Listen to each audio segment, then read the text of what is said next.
Good morning, friends.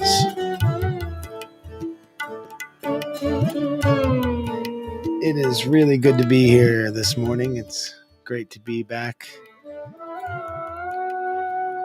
sitting in this seat and ready to open ourselves up this morning for a little bit of a shared practice. So, thanks for being here at Journey Home Meditation for the morning sit.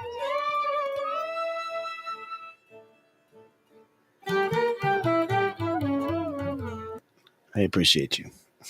I really do. I appreciate being able to do this, being able to come together in this shared practice, even if that coming together looks like distant, looks somewhat separated by these screens and this distance. But I mean, I think it would be dishonest for me to say that I don't actually feel a deep connection despite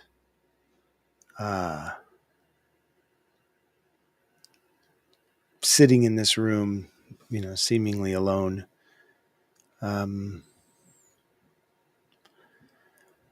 The act of bringing our consciousness, our awake mind, our aware mind towards something is an act of bringing it closer to us. And I think this is really important to understand why it can be so difficult to move out of places of anxiety or depression in our lives if we are not able to find that way through it, right? We get stuck in a loop. It reminds me of National Lampoon's European Vacation. There's this great scene where the Griswolds are driving around this turnabout, this circle in London, and Clark is driving, and he just can't seem to get out of traffic, to get out of this circle. So they just drive in circles for hours, and he gets so frustrated, and it's a really funny scene. And he's, if you've seen the movie, you know what I'm talking about. He gets really frustrated, and I can't get left. And I don't know why that is popping into my head this morning. I guess it's a great spiritual teaching from Chevy Chase and National Lampoons. But it is like that. Sometimes we can get into these circular ways of thinking that, if we are unaware of it, becomes a pattern that holds us hostage. And the reason for that is what we focus on in this way, what we meditate on, really does come closer to us. It comes closer to our hearts. It comes closer to our being. It comes into our body and into our understanding in a different way, right? So when we get into these thought loops, it can be beneficial to our well-being, or it can be difficult, which difficult things can be beneficial to our well-being as well. Having these experiences can help us to understand suffering in a different way. That said, long-term,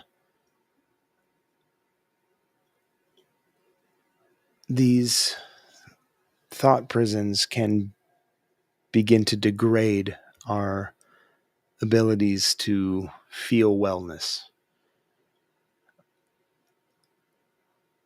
It can begin to wreak havoc on our physical body, changing our dietary habits, changing our sleep patterns, uh, begins to change our physical abilities as we, get kind of glued to a couch or a bed, and we start to step away from the things in our lives that bring us feelings of wellness and happiness, because we are focusing and meditating, sometimes in an unconscious way, upon these feelings of lack or feelings of fear or feelings of scarcity.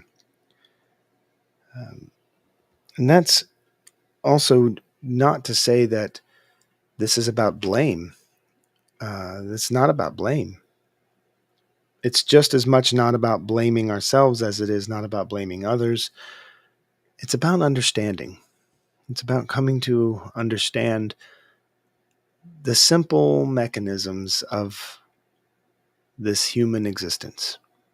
Right? This, what Mary Oliver refers to as the soft animal of your body. The soft animal of your body. And it's no different if we were to live on a steady diet of, junk food, Little Debbie's and soda.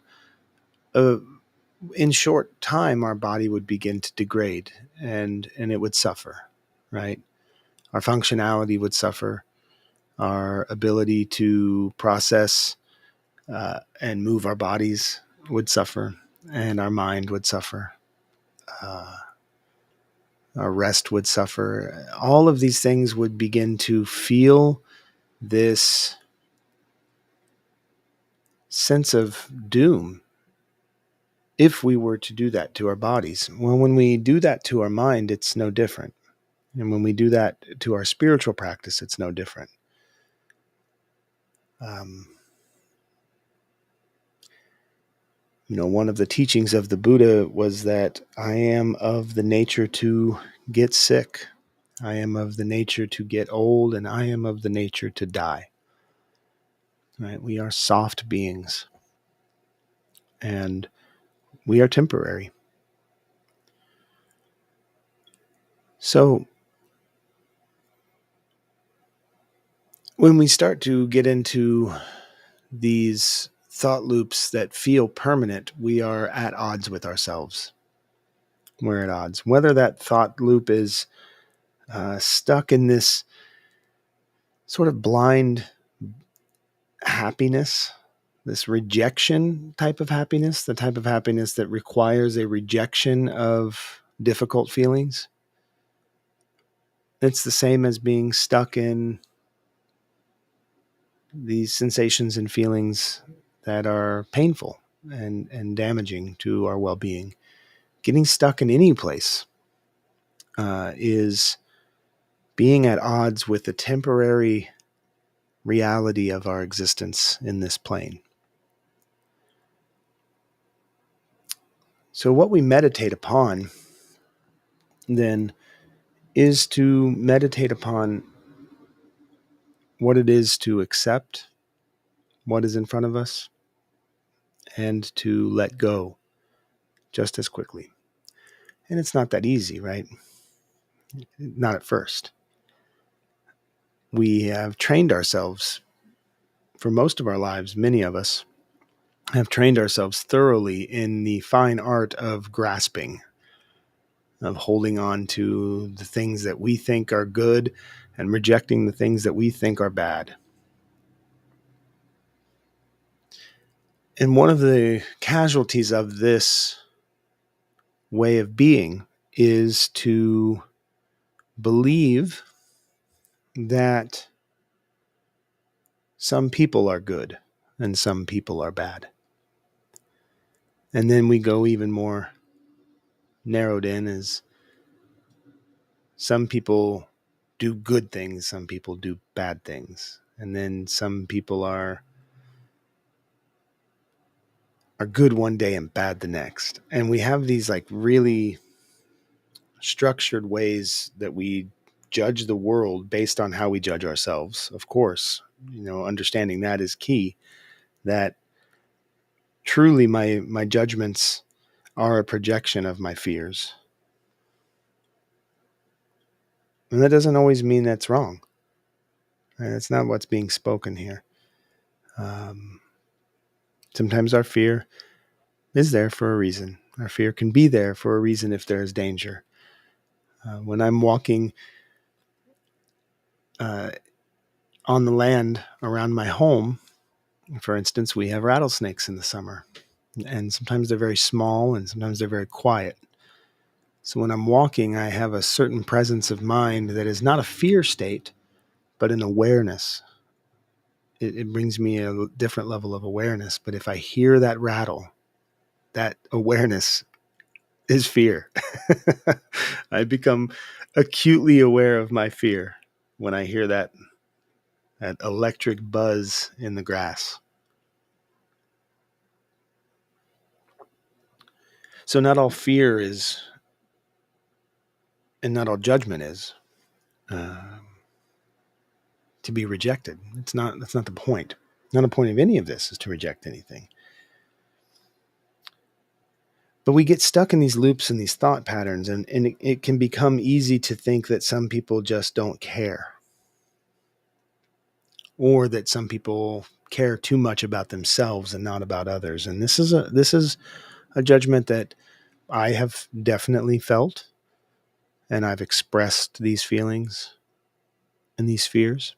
And I hear a lot of people, especially other folks that do the same type of work that I do, working with crisis and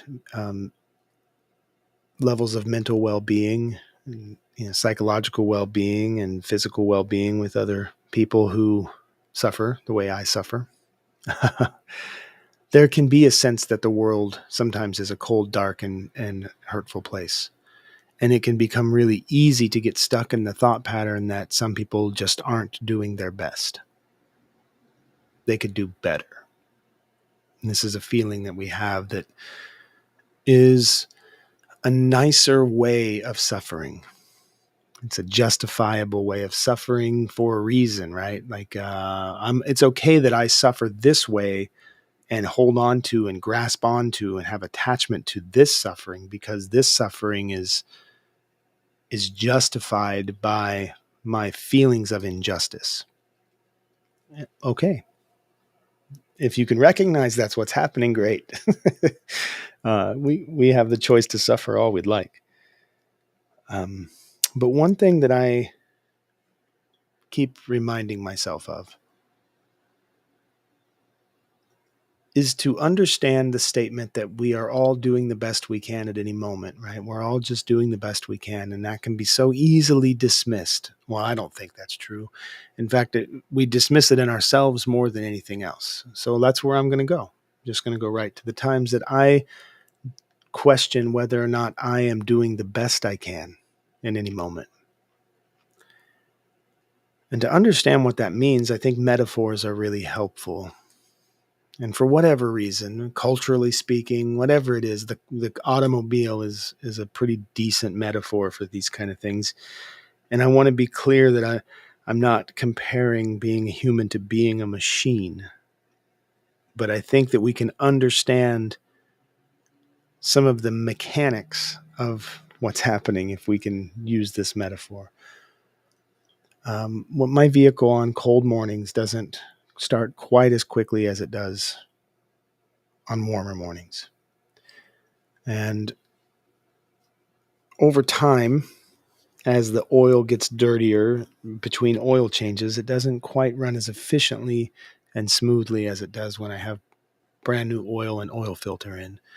And when the gasoline that I get is not the quality gasoline, but has more ethanol, my vehicle acts a little different and runs a little poorly. And if my tires are a little low, then I don't have as good a handling on the road. These are easy, simple metaphors, right? We get it. And it's really easy to look at. What I'm talking about is there's no way for my vehicle to run at its best when we consider what my vehicle is experiencing. And when I look at my life, I have to be able to find a way to forgive myself by accepting the fact that I am doing my best. And if one day that best doesn't look the same as another day, understanding that reasons, there's reasons there. It would be impossible to function at your best when you are extremely frustrated. It would be silly to ask someone to function at the top of their game when they are sleep deprived, or they're hungry, or they're not feeling heard or seen, when they don't feel validated in the relationship and in the conversation they're having with another person. It's understandable that the best that they have to offer at that moment might not be at the peak of their abilities, but it's at the best they can do in that moment with what they have. And it's the same for me. It's the same for each of us.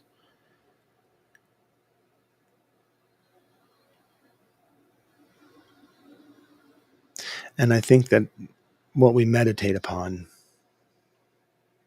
meaning what we focus upon, makes a difference. Just as much of a difference as the food I put into my body,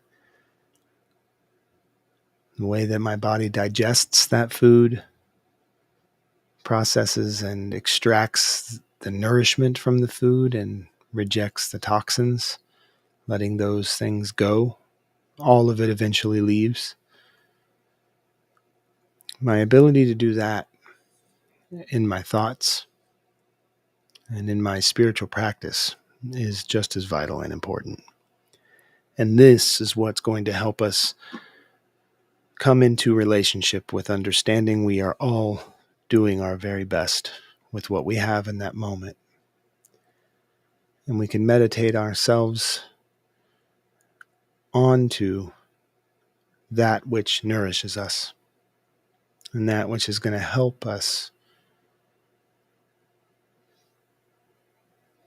to have a greater sense of well-being.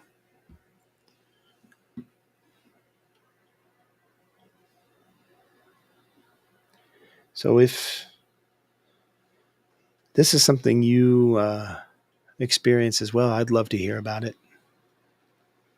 You can reach out, journeyhomemeditation@gmail.com, or you can join in the chat right now if you're listening live in any one of our streaming services that we stream this morning meditation to. But wherever you are right now, I'm just happy that we have this time together. I'm grateful for these moments so that we can bring into our meditation a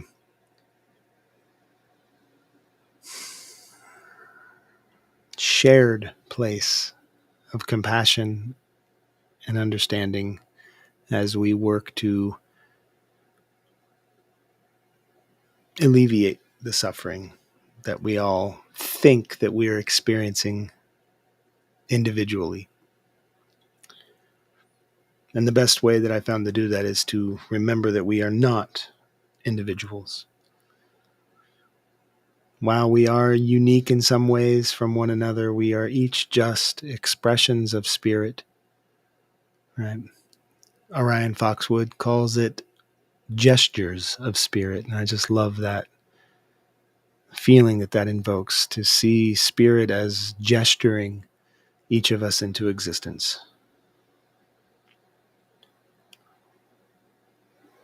So let's take just a few moments to remember who we are,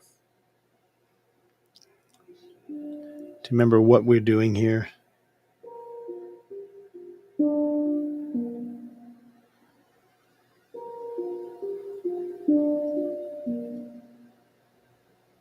And to bring into our awareness that which brings a sense of well-being. And well-being is not an individual thing. Well-being is not for one person at the cost of others. Well-being is for all or none. So as we take this time to bring into our awareness that which connects us, also bring into your awareness that which separates us, that which divides us. We need to be able to see these things more clearly so that we understand where they are and how we can let them go.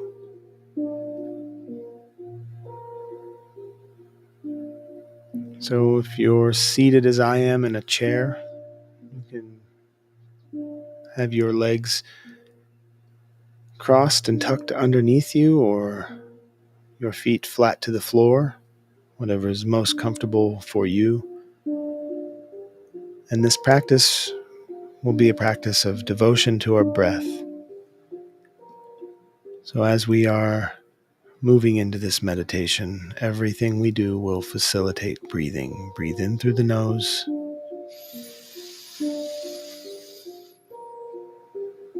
And release.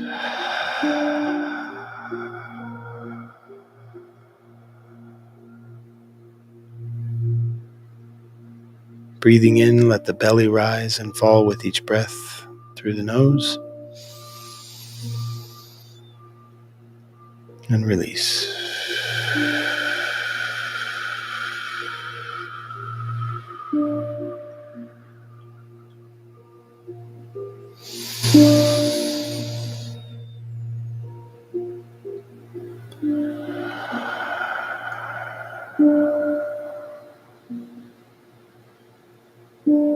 As you begin to follow the breath in and out of the body, bring relaxation to any places you are holding stress or strain.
Finding your breath here is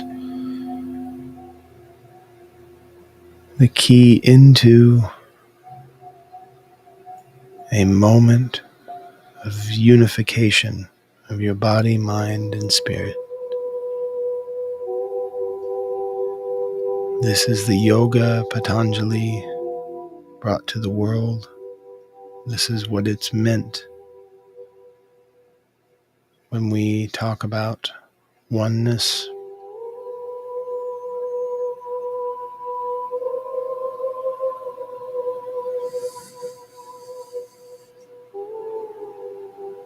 Feel that as it exists directly inside of you.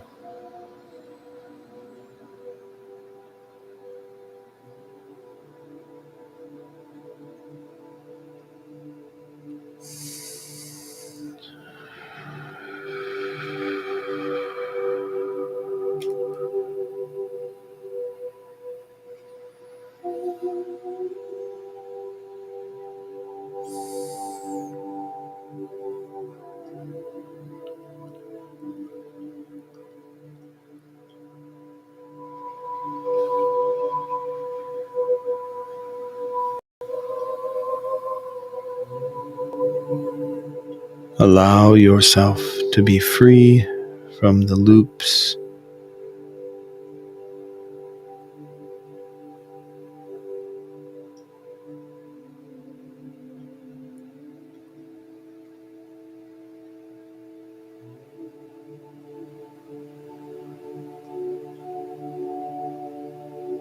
And even if only for a moment, allow yourself the freedom to love all of it. Just love all of it.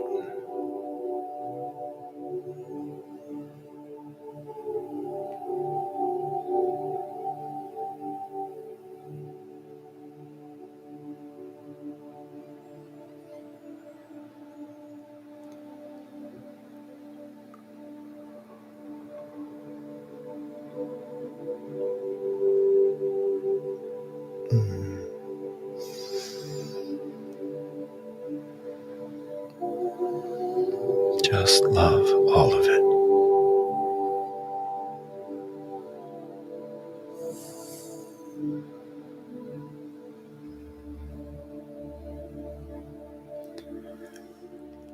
Because it's all so beautiful.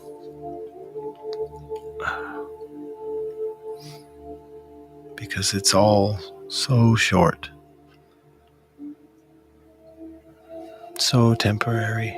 Are we in this body to hug and to feel and to laugh and to cry? And like the mountains that become sand, we are going away.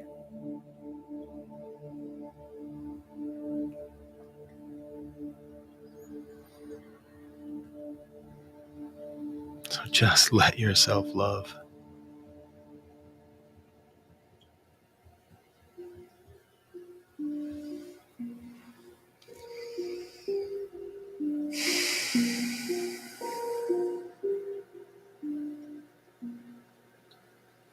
Thanks for being here this morning on the journey home. Feel free to reach out.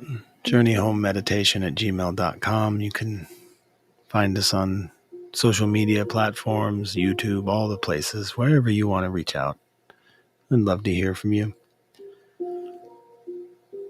And if you'd like to support this venture, I guess I don't know what it is. If you'd like to support this, you can reach out to me and we can discuss how that can work. And there's all different kinds of support. So I appreciate you just being here. Howdy Om.